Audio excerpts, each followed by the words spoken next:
Hi, ಎಲ್ರಿಗೂ ನಮಸ್ತೆ. ಹೇಗಿದ್ದೀರಾ ಎಲ್ಲರೂ ಚೆನ್ನಾಗಿದ್ದೀರಾ ಅಂತ ಭಾವಿಸ್ತೀನಿ. ಇವತ್ತಿನ ವಿಷಯ ಅಂದರೆ ಸ್ವಾರ್ಥದ ಬದುಕು ಅನ್ನೋದೊಂದು ಮಾತು.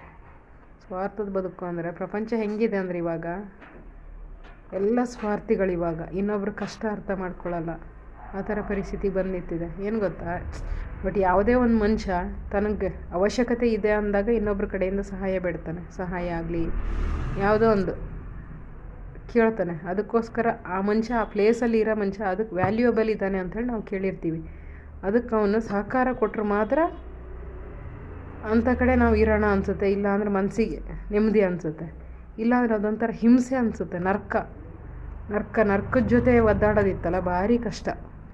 ಅದಕ್ಕೆ ಪ್ರತಿಯೊಬ್ಬರಿಗೂ ನಾನು ಹೇಳೋದು ಒಂದೇ, ಇನ್ನೊಬ್ರ ಮನಸ್ಸಿನ ಭಾವನೆ ಅರ್ಥ ಮಾಡ್ಕೊಳ್ಳಿ. ನಿಮ್ಮ ಕೆಲಸಗಾರರೇ ಆಗಲಿ ಯಾರೇ ಆಗಲಿ, ಅವ್ರ ಮನಸ್ಸಿನ ಭಾವನೆಗಳನ್ನು ಅರ್ಥ ಮಾಡ್ಕೊಳ್ಳಿ. ಅರ್ಥ ಮಾಡ್ಕೊಂಡು ಅವ್ರಿಗೆ ಸಪೋರ್ಟ್ ಮಾಡಿ.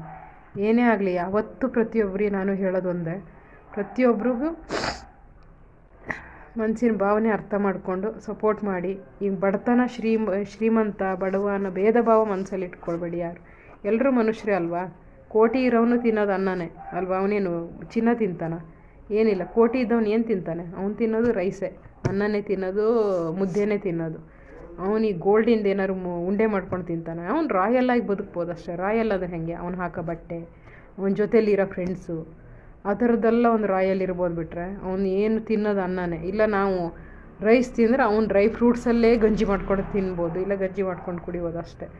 ಶ್ರೀಮಂತರು ಬಡವರು ಅನ್ನೋದನ್ನ ಯಾವತ್ತೂ ಭೇದ ಭಾವ ಮಾಡಬೇಡಿ. ಮತ್ತೊಂದು ಏನಾಗುತ್ತೆ, ಬಡವ್ರ ಮನೇಲಿ ಸಿಕ್ಕ ಖುಷಿ ನೆಮ್ಮದಿ ಈ ಶ್ರೀಮಂತಿಕೆಯಲ್ಲಿ ಸಿಕ್ಕಲ್ಲ. ಶ್ರೀಮಂತಿಕೆಯಲ್ಲಿ ದುಡ್ಡು ಅವ್ರಿಗೆ ಅವ್ರಿಗೆ ತಲೆಯಲ್ಲಿ ಇರೋದೇ ದುಡ್ಡಿನ ಮದ ಹತ್ತಿ ಮೆರೀತಿರ್ತಾರೆ ಅವರೆಲ್ಲ. ಅವ್ರಿಗೆ ದುಡ್ಡು ಬೇಕಷ್ಟೆ. ಯಾರು ಸತ್ತರೇನೋ, ಯಾರು ಜೀವ ಹೋದರೂ ಪರವಾಗಿಲ್ಲ ಅವರಿಗೆ. ಈ ಮನೇಲಿ ಯಾರೇ ಸತ್ರೂ ಅವ್ರ ಬಗ್ಗೆ ತಲೆ ಕೆಡಿಸ್ಕೊಳ್ಳೋ, ಬರೀ ದುಡ್ಡು ಅಂತ ಸಾಯ್ತಾ ಬಿದ್ದಿರ್ತಾರೆ. ಅದಕ್ಕೋಸ್ಕರ ನಾನು ಹೇಳೋದು, ಮನುಷ್ಯತ್ವಕ್ಕೆ ಬೆಲೆ ಕೊಡಿ ಯಾವತ್ತು.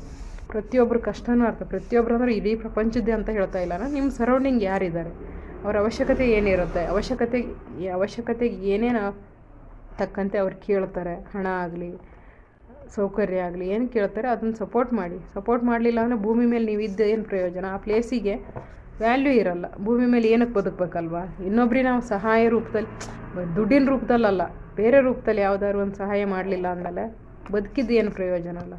ತುಂಬ ಬೇಜಾರಾಗುತ್ತೆ. ಪ್ರಪಂಚ ಎಂಥ ಕೆಟ್ಟು ಹೋಗಿದೆ ಅಂದರೆ ಅದ್ರ ಬಗ್ಗೆ ಮಾತಾಡೋಕ್ಕೆ ಅಸಹ್ಯ ಅನಿಸುತ್ತೆ. ಹಾಗಾಗಿದೆ ಆ ಥರ ಪರಿಸ್ಥಿತಿ. ಮತ್ತೊಂದು, ಯಾರೂ ಶಾಶ್ವತ ಅಲ್ಲ. ಇಲ್ಲಿ ನೋಡಿ, ನಮ್ಮ ಮನೆ ಹತ್ರನೇ ಒಬ್ಬರು ಹೆಚ್ಚು ಕಮ್ಮಿ ಒಂದು 40-50 ವರ್ಷ ಆಯಮ್ಮ ಕ್ಯಾನ್ಸರ್ ಅಂಥೇಳಿ ತೀರೋಯ್ತು ಪಾಪ. ಆ ಹೆಣ್ಣು ಮಗು ಇದೆ. ಅದನ್ನು ನೋಡ್ಕೊಳಕ್ಕೆ ಯಾರಿಲ್ಲ ಈಗ ಅಲ್ವಾ. ಈಗ ಇವತ್ತಿದ್ದವ್ರು ನಾಳೆ ಇಲ್ಲ. ಈಗ ನೋಡಿ ಬಂದಿದ್ದೀವಿ, ನಾಳೆ ಇರಲ್ಲ. ಅದಕ್ಕೋಸ್ಕರ ನಾನು ಹೇಳೋದಷ್ಟೇ, ಯಾರಿಗೂ ನೋವು ಮಾಡಬೇಡಿ. ನೀವೊಂದು ಪ್ಲೇಸಲ್ಲಿ ಇದ್ದೀರಾ ಅಂದಾಗ ಆ ಪ್ಲೇಸಿಗೆ ಬೆಲೆ ಕೊಟ್ಟು ನಿಮ್ಮ ಹತ್ರ ಇರ್ತಾರೆ, ಇಲ್ಲ ನಿಮ್ಮ ಹತ್ರ ಮಾತಾಡ್ತಿರ್ತಾರೆ, ಇಲ್ಲ ನಿಮ್ಮ ಜೊತೆಯಲ್ಲೇ ಇದ್ಕೊಂಡು ಓಡಾಡ್ಕೊಂಡಿರ್ತಾರೆ.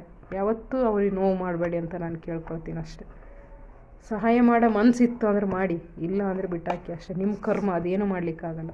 ಕರ್ಮ ಮೇಲಿನವನೊಬ್ಬನು ನೋಡ್ತಾ ಇರ್ತಾನೆ. ನಿಮ್ಮ ಪಾಪಕರ್ಮನ ಅಳದು ತೂಗಿ ಅವನೇ ತಕ್ಕಡಿಲಿ ಹಾಕಿ ತೂಗಿ ನಿಮ್ಮನ್ನು ಸಾಗಿಸ್ತಾನೆ ಮುಂದೆ. ಯಾವತ್ತಾರು ಒಂದಿರೋ ಅನುಭವಿಸ್ತೀರ ನೀವು ಅಷ್ಟೇ.